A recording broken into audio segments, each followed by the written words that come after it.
Drop the hammer, hands up, now! This is a tool. I'm fixing my fence. I'm on my own property. I don't care, drop it or you will be tased! I'm placing it down so you don't make a mistake you can't undo. There, it's down. Don't move I'm not toward moving me! toward you, officer. I'm de-escalating a The screaming shattered the peaceful Saturday morning silence of the cul-de-sac. Birds that had been chirping in the oak trees scattered in a panic. But the man standing in the driveway of the pristine two-story brick house didn't flinch. He didn't jump. He didn't drop to his knees in terror. He just stood there, his posture straight as a rod, holding a claw hammer in his right hand midway through a swing at a loose fence picket. "Officer," the man said, his voice a low, terrifyingly calm rumble that cut through the younger man's shouting. "I am repairing my fence. This is a hammer. It is a tool, and I am standing on my own property. I don't care what you think you're doing. Drop it now. Hands in the air." Officer Kyle Braden was 28 years old, and he was vibrating with adrenaline.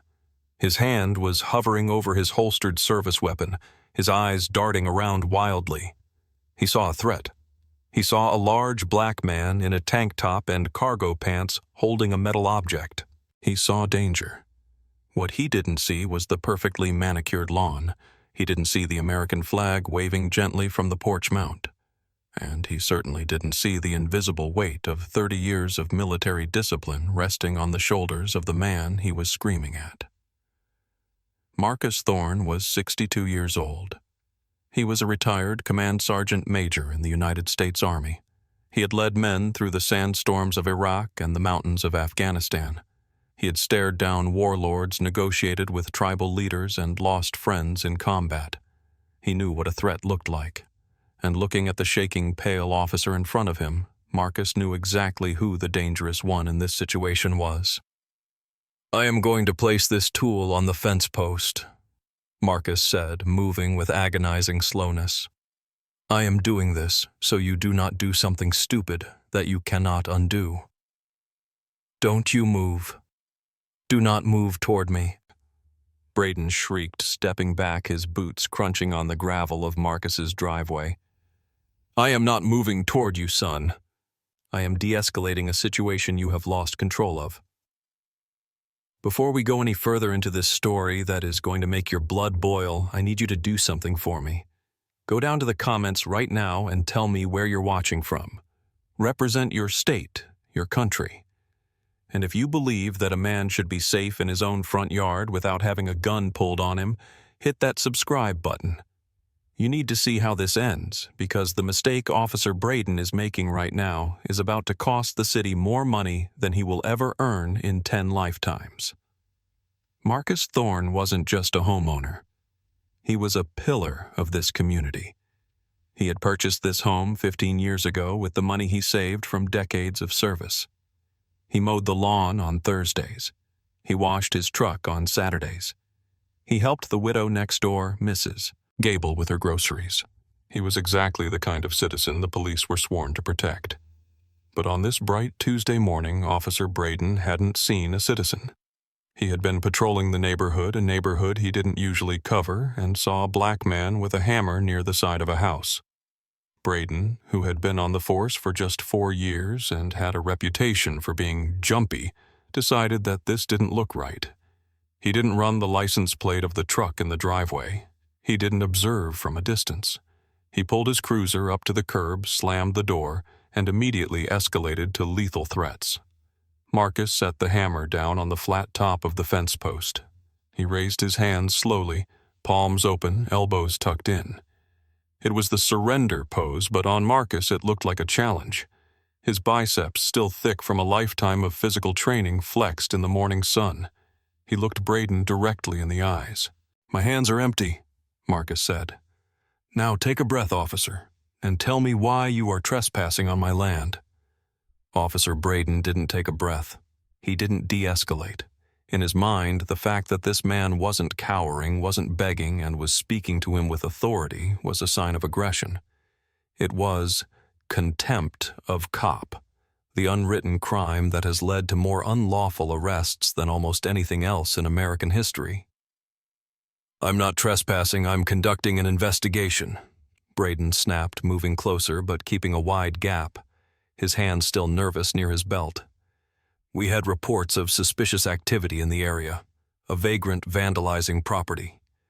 Marcus actually laughed. It was a short, sharp sound. A vagrant officer, look at me. Look at this house. Does this look like vandalism to you? I'm fixing a picket that came loose during the storm last night. I don't know that, Braden argued. I see a subject with a weapon damaging a perimeter fence. I need to see some identification, right now. Marcus lowered his hands slowly to his sides, keeping them away from his pockets.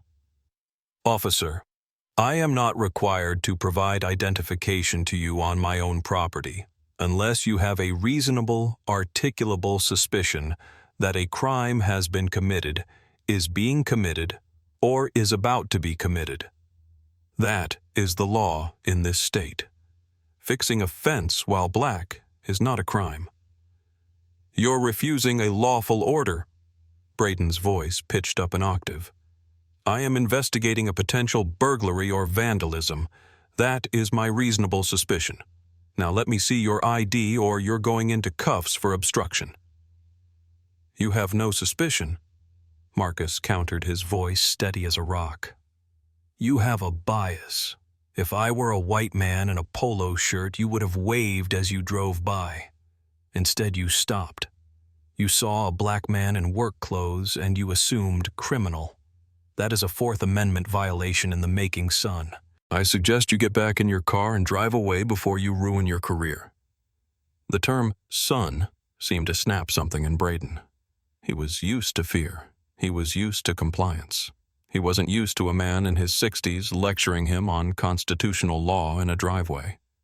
I am not your son, and I am not asking, Braden yelled. Turn around, put your hands behind your back. For what? Marcus asked. He didn't turn. He stood his ground. You need to articulate the crime. Am I under arrest? If I am, tell me the charge. I said turn around.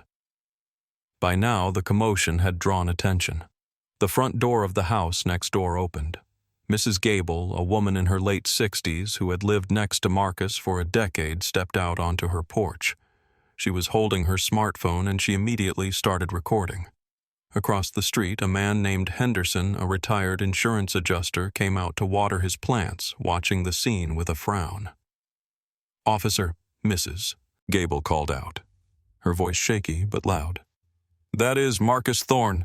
He lives there. He's lived there for 15 years. What are you doing? Braden whipped his head around. Ma'am, step back inside. This is an active police investigation. Do not interfere. I'm not interfering. I'm standing on my own porch, Mrs. Gable yelled back. She held the phone higher. I'm filming this, Marcus. I've got you. Thank you, Martha, Marcus said, never taking his eyes off Braden.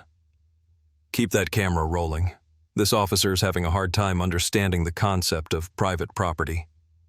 Braden was losing control of the narrative. He had witnesses. He had a suspect who wasn't acting like a suspect. He had a camera pointed at him. A smarter officer, a more experienced officer, would have realized the mistake. They would have looked at the well-maintained house, the neighbors defending the man, and the man's calm demeanor, and they would have apologized.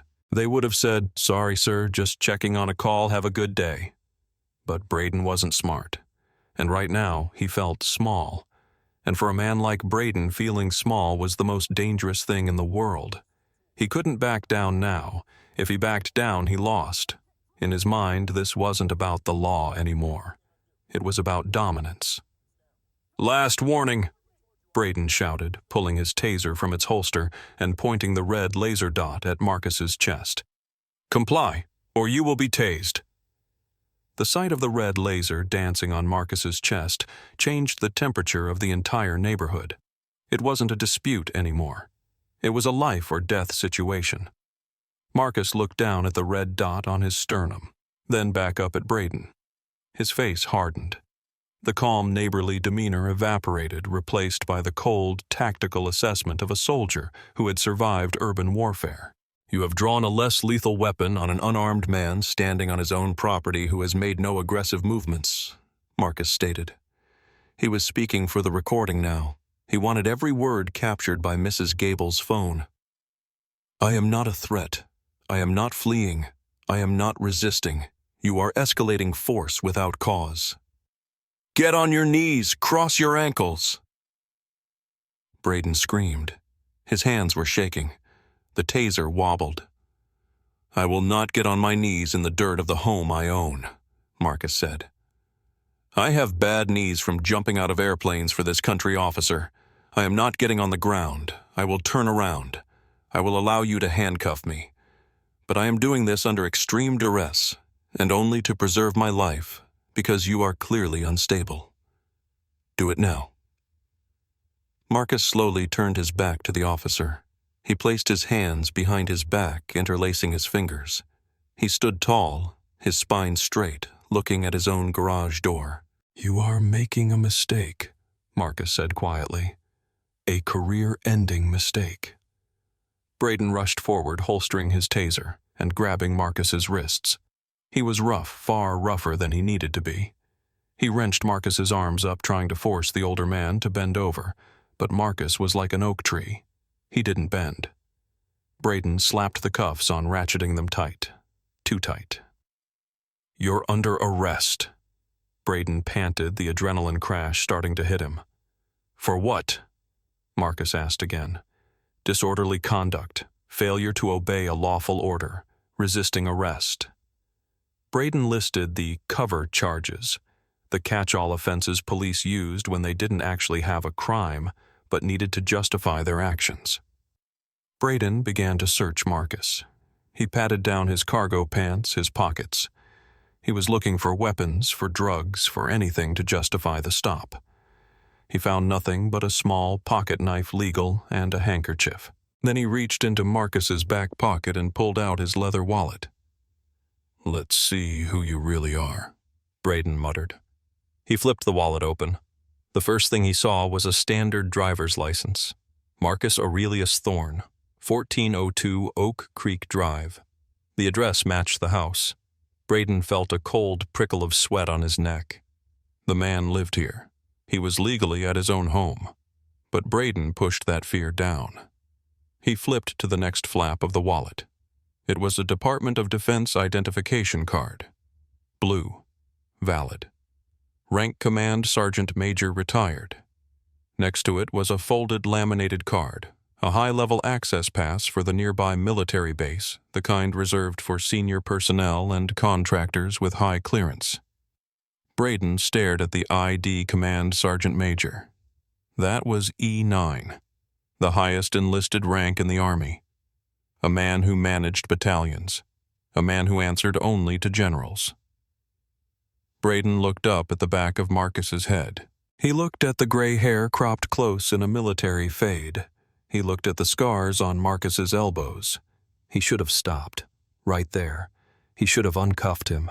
He should have said, Sergeant Major, I am so sorry. I messed up. But Braden's ego was in the driver's seat, and his ego was driving off a cliff. If he released him now, he admitted he was wrong. He admitted he had assaulted a retired veteran in front of witnesses. He needed the arrest to stick. He needed to find something, anything, to make Marcus the bad guy. Military ID doesn't give you the right to ignore the law, Braden said, shoving the wallet into his own pocket. You're still going downtown. I didn't say it did, Marcus replied. But that ID tells you that I know exactly what lawful orders are, and you haven't given one yet. Get in the car. Braden shoved Marcus toward the cruiser. Marcus didn't stumble.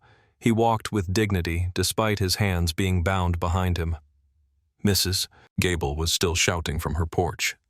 I have it all on video, Marcus. I'm calling your wife. I'm calling the news. Call Sarah, Marcus said calmly over his shoulder. Tell her not to worry. Tell her I'll be home for dinner. And tell her to call lawyer Weinstein.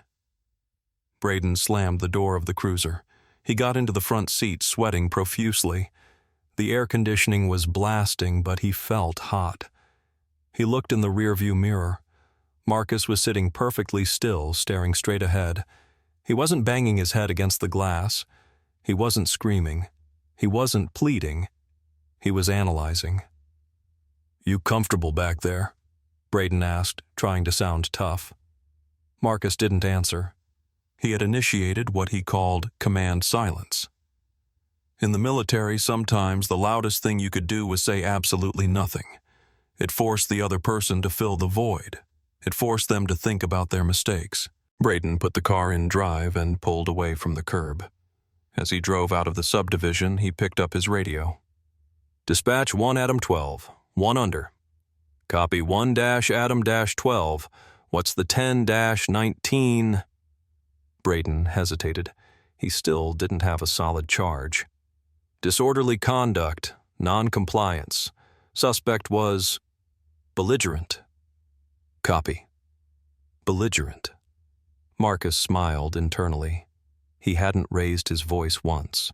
He hadn't cursed. He hadn't moved aggressively. The dash cam, which Braden couldn't turn off, would show the interior of the car. It would show Marcus sitting like a stone statue. The ride to the precinct took 20 minutes. Braden kept glancing in the rearview mirror, hoping Marcus would say something, anything that he could use. He wanted Marcus to threaten him. He wanted Marcus to say, "Do you know who I am?" But Marcus knew that the man who has to ask, "Do you know who I am?" has no power. The man who knows who he is doesn't need to ask. Marcus spent the drive mentally cataloging the lawsuit. Fourth Amendment violation, unlawful seizure. Fourth Amendment violation, excessive force. First Amendment violation, retaliation for speech. False arrest. Battery. He did the math. The city was going to pay for his grandkids' college tuition. They arrived at the precinct. Braden drove into the sally port, the heavy metal door clanging shut behind them. He pulled Marcus out of the car. "Let's go. Processing." They walked into the intake area. It was a busy Tuesday. Officers were typing reports. A few people were handcuffed to benches. The smell of floor wax and stale coffee hung in the air. At the booking desk sat Sergeant Miller. Miller was in his late 50s, a thick man with a mustache and tired eyes. He had been a cop for 30 years. He had seen it all. Miller looked up as Braden walked in, guiding Marcus by the arm. Miller's eyes swept over Marcus. He saw the posture. He saw the high and tight haircut. He saw the way Marcus scanned the room, assessing exits and threats even while in cuffs. "What do we have here, Braden?" Miller asked, his voice bored. "Disorderly. Failure to comply.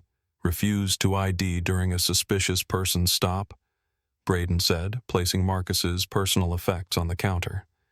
The keys, the pocket knife, the wallet. Miller picked up the wallet. He opened it to inventory the contents. He saw the driver's license. Then he saw the blue card. Miller froze. He looked at the card. Command Sergeant Major Marcus Thorne. Miller looked up at Marcus. He looked at the cuffs. He looked back at Braden. "Braden," Miller said, his voice dropping to a dangerous whisper. "Where did you arrest this man?" "At his residence, 1402 Oak Creek." "At his residence," Miller repeated. "You arrested a homeowner at his own residence for a suspicious person check." He was acting suspicious. He had a hammer. He wouldn't drop it. Miller closed his eyes for a second. He took a deep breath. Then he looked at Marcus. "Sergeant Major," Miller said, using the rank. "Are you injured?" "The cuffs are tight, Sergeant," Marcus said, "and my shoulder is a bit stiff from the rough handling, but I am medically stable." Miller didn't process the paperwork. He didn't start the fingerprinting machine. He walked out from behind the desk. "Uncuff him," Miller said to Braden. "What? No, Sarge, he's under arrest. I have to write the report." "I said uncuff him, Braden, right now, before the lieutenant comes out here and tears your head off." Braden blinked, confused.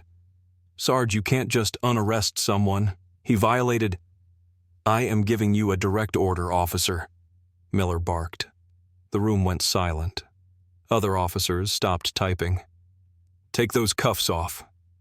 Braden, red-faced and sullen, pulled out his key. He unlocked the cuffs. Marcus rubbed his wrists. There were deep red indentations where the metal had dug in. He didn't complain. He just rotated his shoulders. "Thank you, Sergeant," Marcus said to Miller. "Don't thank me yet," Miller said grimly. He turned to a younger officer at a desk. "Johnson, go get Lieutenant Reynolds. Tell him he needs to come to booking immediately. Tell him we have a code red situation involving a retired CSM." Johnson scrambled up and ran down the hallway. Braden was fuming. "This is special treatment. Just because he was in the Army doesn't mean he gets to ignore police orders." "Shut up, Braden," Miller said. "Just stand there and shut up." 2 minutes later, the double doors at the end of the hall burst open. Lieutenant Frank Reynolds stormed in. Reynolds was a tall, wiry man with a crew cut and a face that looked like it was carved out of granite. He was a former Marine Corps captain. He ran his watch with iron discipline. "What is going on?" Reynolds demanded. "Miller, why are we stopping intake?" "Lieutenant," Miller said, gesturing to Marcus. "Officer Braden brought in this gentleman, arrested him in his own driveway for fixing a fence, charged him with disorderly because he wouldn't show ID fast enough." Reynolds turned his gaze to Marcus. He paused. He squinted. "Marcus?" Reynolds asked. Marcus nodded slowly. "Hello, Frank. It's been a while, since the VFW barbecue last July." Reynolds' face went pale, then bright red. He looked at Marcus's wrists, seeing the red marks. He looked at the wallet on the counter. Then he slowly turned his head toward Officer Braden. Braden shrank back. He had never seen the lieutenant look like this. It wasn't anger. It was disgust.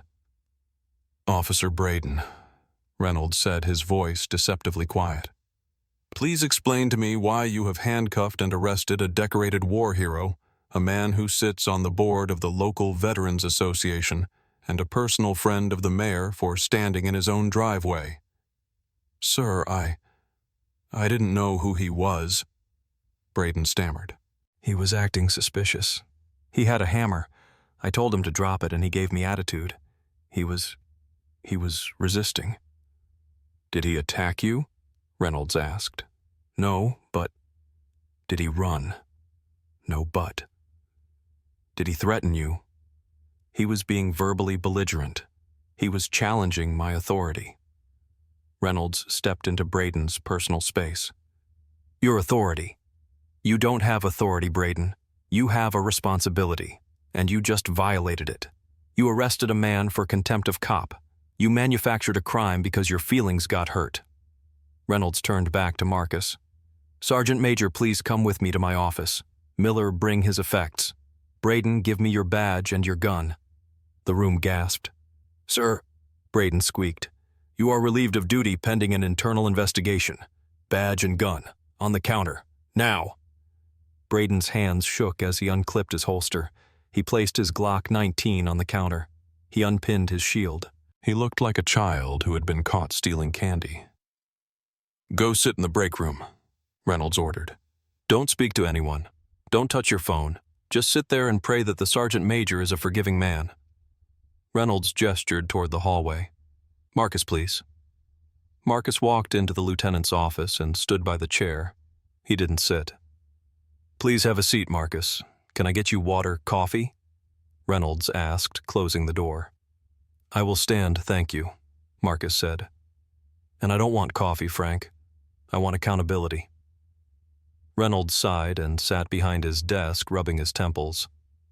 "I know. I saw the booking sheet. It's a mess. He's a rookie, Marcus. A hothead. We've been trying to coach him, but..." "He's not a hothead, Frank. He's a liability," Marcus interrupted. "He pulled a weapon on me, a lethal weapon, in a residential neighborhood, because I asked him to articulate a crime.